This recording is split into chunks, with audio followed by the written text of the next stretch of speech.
Julle.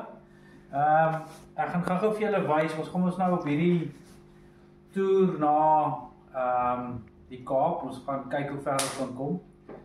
So ons gaan omtrent, ek dink is 500 km moet doen, tussen 5 en 600, seker meer dan 600 doen. So dis oor ja, dis 'n paar dae wat jy oor die 80 km gaan ry en so aan. So ons het die eerste ding wat ons moes doen is ons moes die kar kry in Stellenbosch. So Diesel het nou die kar so toe gevat en die kar is nou daar. En toe het sy met die bussietjie teruggery. Sy het nou vanmiddag met die bus teruggery. Okay, so nou het ons al die goed wat ons moet saamvat op die pad. So ek wil vinnig vir julle wys. So ons ry met e-bikes mos nou. So hierdie e-bikes kan so 50 km ry, 60 as jy hom baie help.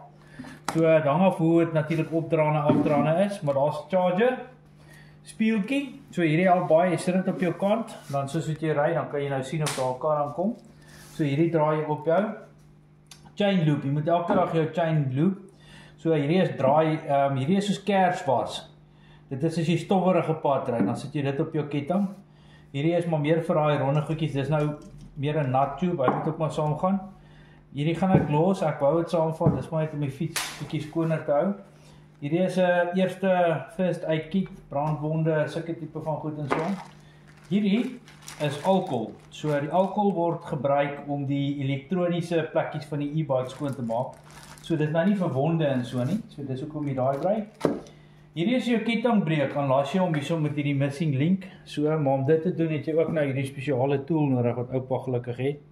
So ek moet hom net maar saamvat, want wat gebeur as jy hier in die middel van nêrens nou jou ding breek nie, jou ketting. Okay, dan het ek hier so 'n pomp, maar dit is 'n spesiale pomp, hy kan tot 20 bar pomp, want jy met jou shocks moet jy kan pomp met hom.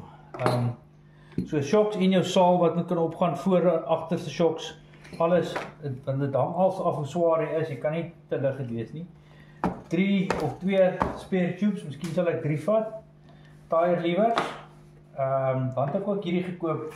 Nou dis meer vir honde. Dus hy het 'n liggie by, maar jy kan hom ook gebruik as 'n shockstok, nê. Nee. Dis meer as jy partykeer dan kom jy op die mense kyk jy altyd na hulle honde as jy op die plase ry nie. Kom jy nou daar's nou 'n groot hond en dan kan jy hom bebolle homself as jy met daai ding choke. Okay, hier's nog 'n tire, multi-tool. Ek het 2 van hulle wat saam gaan nou maak. En 'n pompie en bietjie slijm. Chargers vir al ons liggies. Jy het voorste liggies, jy het agterste liggies en handskoene. Dit kom alles in hierdie sakkie. Hierdie sakkie en hierdie sakkie gaan agterop gaan op die fiets. Dit moet julle nou sal wys. Helmet met die skenking van Hannes van Aaswegen. Dankie Hans, ek gebruik nog steeds 'n gyro. En dan het ek ook hier, moet jy multi-tools aan, kan net 'n multi-charger saamvat. Want jy kom nou by 'n kafee, jy sit daar, jy moet charge en dan het hierdie ouens nie vir jou extension nie. So ek vat daai saam. Okay, ek wil gewys julle lyk die fietses.